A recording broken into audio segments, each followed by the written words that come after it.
Hi everybody, it's Amber Marie. This is unusual for me. It is 1:23 a.m. Not a normal filming time, but it has not been a normal day, folks. Hence, I am in the most appropriate worded jammies possible. I told my daughter that she can look at Thursday, which is when you all will see this, as this: I am canceling my grandmama duties. I'm done. Not because of something my grandson has done wrong. It's not that. It's with him. It's a daily compilation of difficulties, struggles, oppositions, defiances, difficulty, there's so many words. Difficult communications. There's, he's 3. He's got delayed speech. He gets frustrated, and when he's frustrated, he starts whining, and then it drives my daughter crazy, and then she drives me crazy, and it's been that day, folks. Something very unusual in my home occurred, which is an argument among the adults. Okay, and I say this in quotes because I'm talking about my husband and our youngest daughter, Sarah.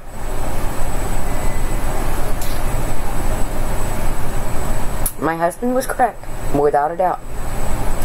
Presentation could have been better, without a doubt. He knows that is how I feel. We've discussed it. I discussed at length for numerous hours with my daughter where she was out of line that forced it into a very loud issue. I don't deal very well with yelling, screaming, because it's not communicative, it's destructive. And I tend to just shut down emotionally and take everything in like a sponge and deal with it after the fact, which is what I did. So I ended up spending my entire evening being basically a communications liaison between my husband's point and my daughter's sense of listening.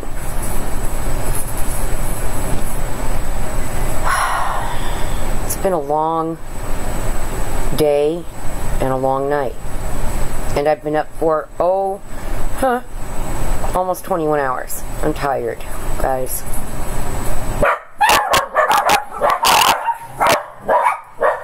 That's Dad, my husband.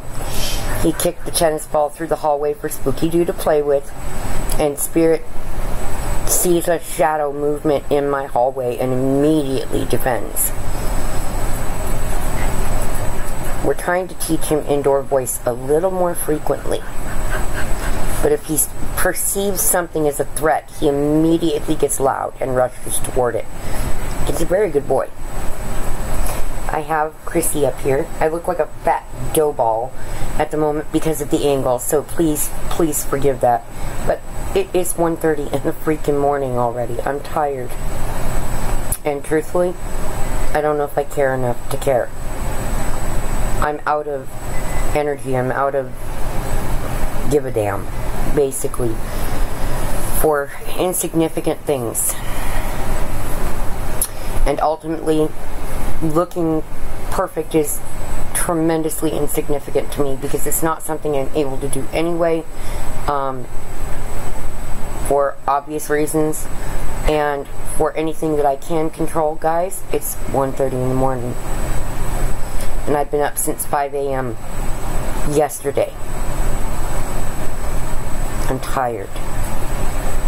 But I can't sleep because my mind is rushing, doing circles around what occurred. Now, thankfully, very thankfully, once my husband got home, he had calmed down to his normal level. Although exhausted, he listened. and gave me a chance to speak my perspective coming from an outside perspective of what went on today. My girls are being so silly. And I know that can be very hard to do with me.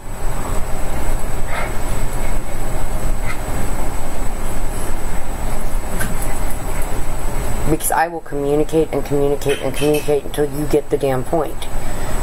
This time I just don't have that kind of energy. And when I do these shutdowns because everything's gone sideways, my husband gets this look on his face like, how bad is the explosion going to be when this is all over?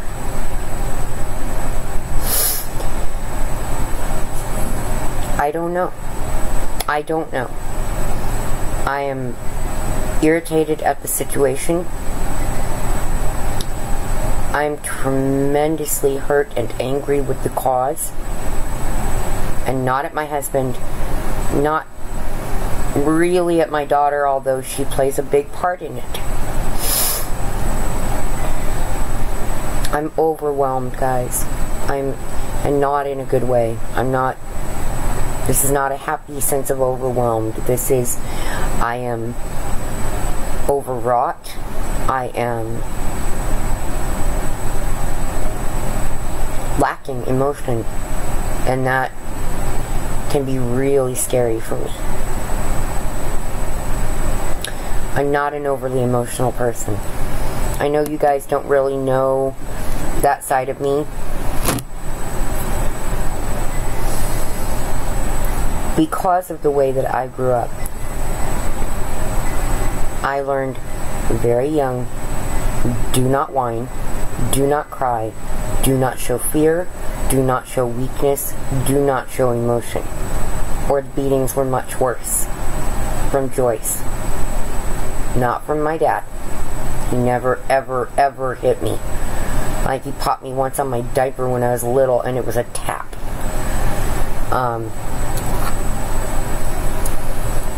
But today, it took every bit of coping mechanism I have to get to 1:30 in the morning. That's a sad thing for me. Because I have these magically loving little critters here who tend to make things feel better for me.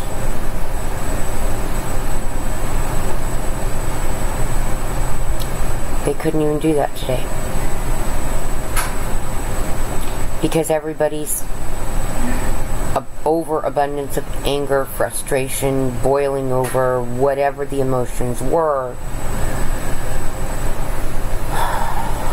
put stress on them.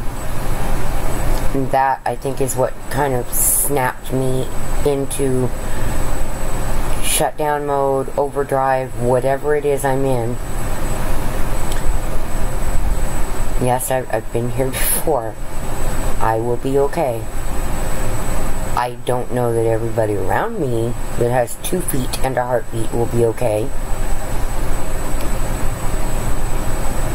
But I do know the puppies are fine. I'm going to be fine once I get some good sleep, which God willing will occur because my son has to get up at 5 a.m. for work again. Which we are very grateful to our neighbors who are also our friends, who have employed my son. And the reason this is an issue of gratitude, my son has been having seizures of unknown origin since he got back from the Navy. He wasn't home long before they began. He's under medical care for them, of course, through the VA. However, not many employers wish to employ somebody that could suddenly go into a grand mal out of nowhere, or to bother to take the time to look at the signs that show you that one is coming. Because he does demonstrate signs that one is on its way. Which tells us he's not epileptic, because most epileptics don't have pre-seizure reactions, and Nicholas does.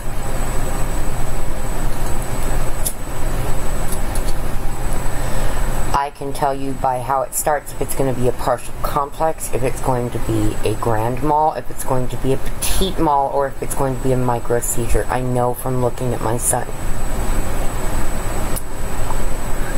But I've been doing this with him for a few years since he got home from the Navy. And every patient that has seizures is so different that what works to signify something coming for Nico will not tell you anything about an epileptic patient or another unknown cause seizure patient. It's like fibro patients. We all have different symptomology. There's a basic symptomology, but we all deal with it differently. We all have different levels of pain. Some things work for one patient that don't work for another.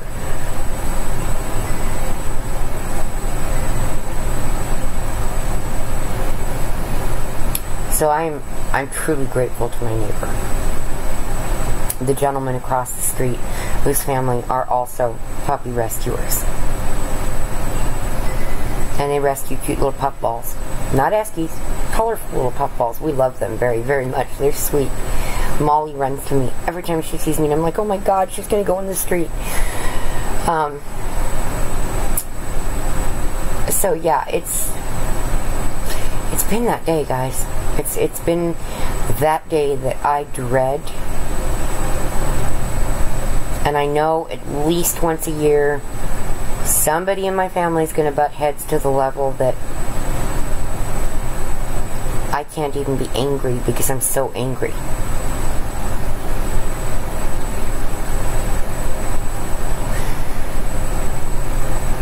And the strange and nearly comical thing about it is that it's not ever because somebody came at me to piss me off. It's always because they argue among themselves, and I am stuck in the middle as mediator and reach a point of looking at these people and going, you are all over 21 years old. What is your freaking problem? Why do you need me to translate something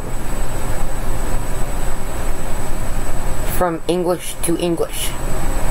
It doesn't make any logical sense to me, and I tend to be a very, very logical person. And the more difficult things become, the more logical I get, the more strategic I become, and that's usually when shit hits the fan around here, because once I've worked it through in my own mind, then I'm going to start smacking heads together, because I'm just figuratively, because I'm just not going to do it. I'm not going to do it. So I've spoken to everybody involved, and my son, who wasn't involved, he was obviously off at work, and he came home, and I said, Nick, I need to tell you what went down today in case Dad comes home still pissed. He said, oh my goodness, what happened now? So I had to tell him everything. And he's shaking his head, going, just stop interrupting. If you stop interrupting for 2 minutes, it won't happen. And he's not talking to me at all. He's looking at me, just going, are you okay, Mom? No, I have a headache. I feel this massive amount of pressure in my skull, and I still have it right now. My heart rate is way too flipping high for me to feel safe going to sleep right now. Although, I would be. Because my husband, that's pretty much why he stays up at night, is to make sure that I'm okay. Because it would be one split second and something could go so wrong with me or with my son, and in an instant would be gone. So I watch over everybody during the day, and sadly my husband watches over all of us in our sleep.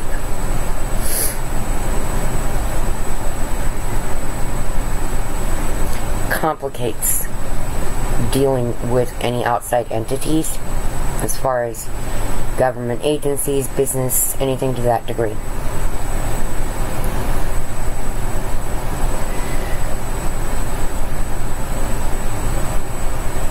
And in a few days, my husband is leaving town. And he's very worried about leaving town.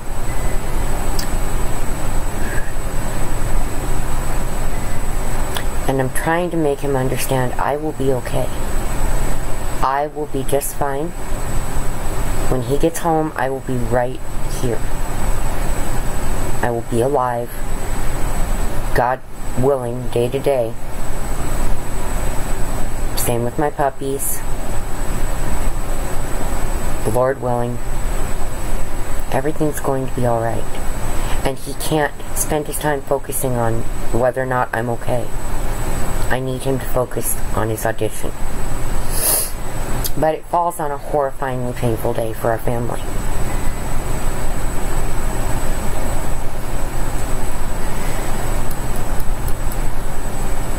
He auditions on the 18th.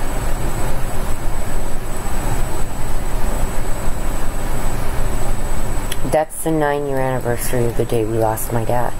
We lost my dad that evening, 9 years ago. I get it. I know that God has a reason. My dad was suffering, and I didn't want my dad to suffer. I get it. My husband was very, very close to my dad, as was I, as were all of my children.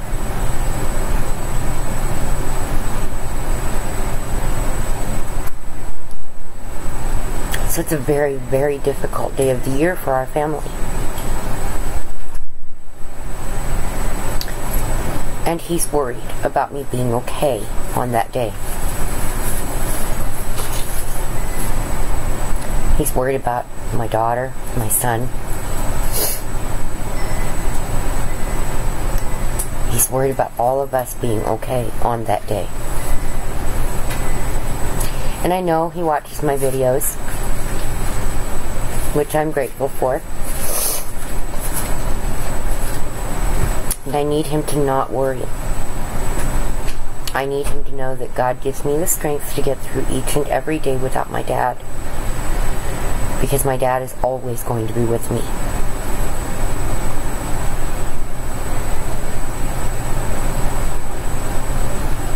You see,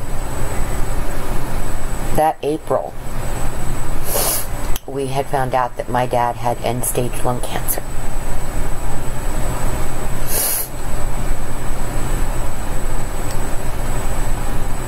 Maximum 6 months.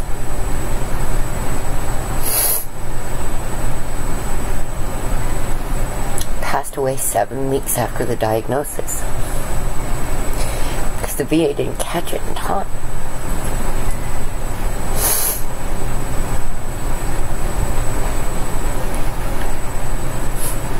So I watched my dad very quickly waste away.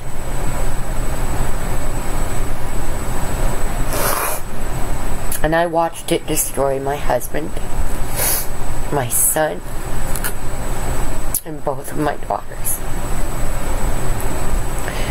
And I knew it was destroying me, but I knew I had to hold it together for a little while longer. And I watched what it did to my Snowy, believe it or not, because he loved my dad so much. So I watched everyone that was still alive die piece by piece that day. Well, somewhere in the midst of it, that night. Sorry, folks. But somewhere in the midst of watching this destruction, I got lost. I just got lost.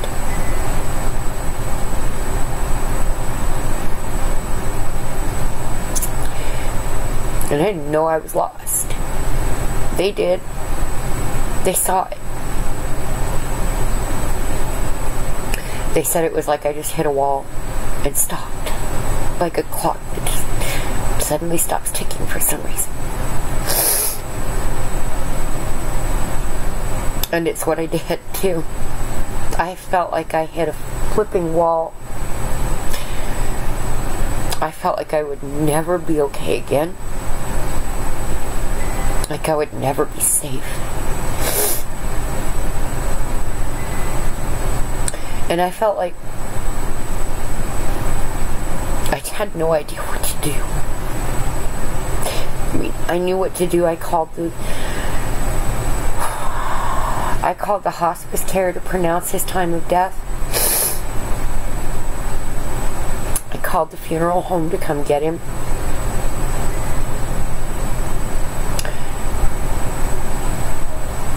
I knew what to do, and I did it.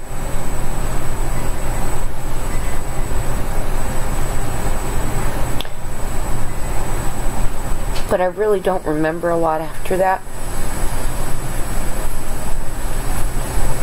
So I think somewhere inside of him, my husband is scared I'll get lost again.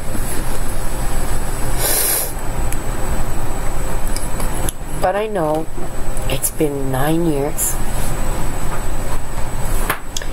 And I know that I have to be strong.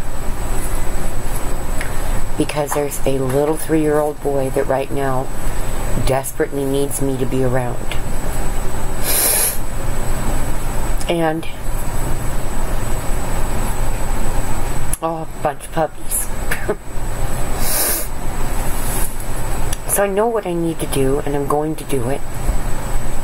But I need my husband not to need to worry. And Kevin's a warrior. When it comes to me, he's a warrior. When it comes to our children, he's a warrior. When it comes to that grandbaby, he's really a warrior.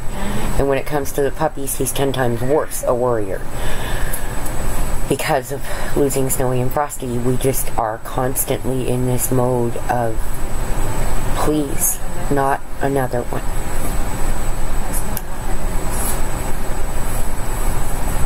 So yeah, this is supposed to be this happy month because it's almost my birthday. But it's not a happy month for me, guys. June is the hardest month of all for me because Father's Day. My dad died 5 days after my birthday.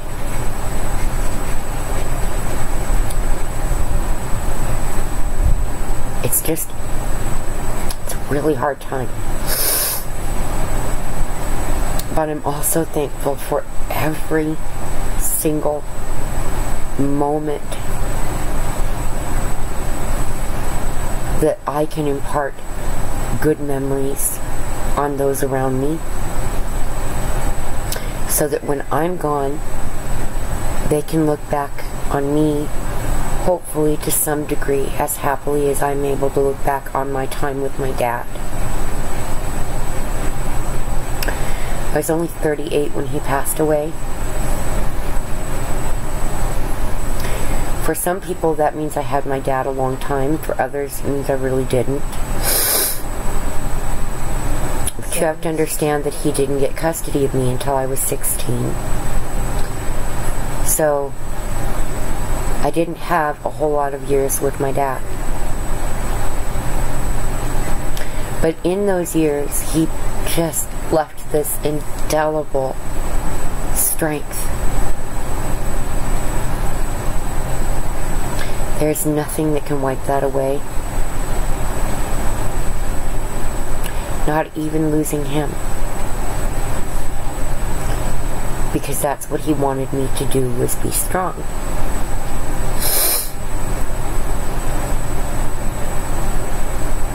So if you wonder why I am overly quiet tonight, now you know. It has been that day for me. That difficult, painful, horrifying day. And now I'm at a point where I'm too calm and too quiet. So if I don't record tomorrow, I'm very sorry. And the fact that this is going to be at least a 26-minute video, I'm very sorry. But I hope that you all have wonderful days and sweet dreams. And that God blesses you. My thoughts and prayers are with all of you. Hopefully this will be a good night.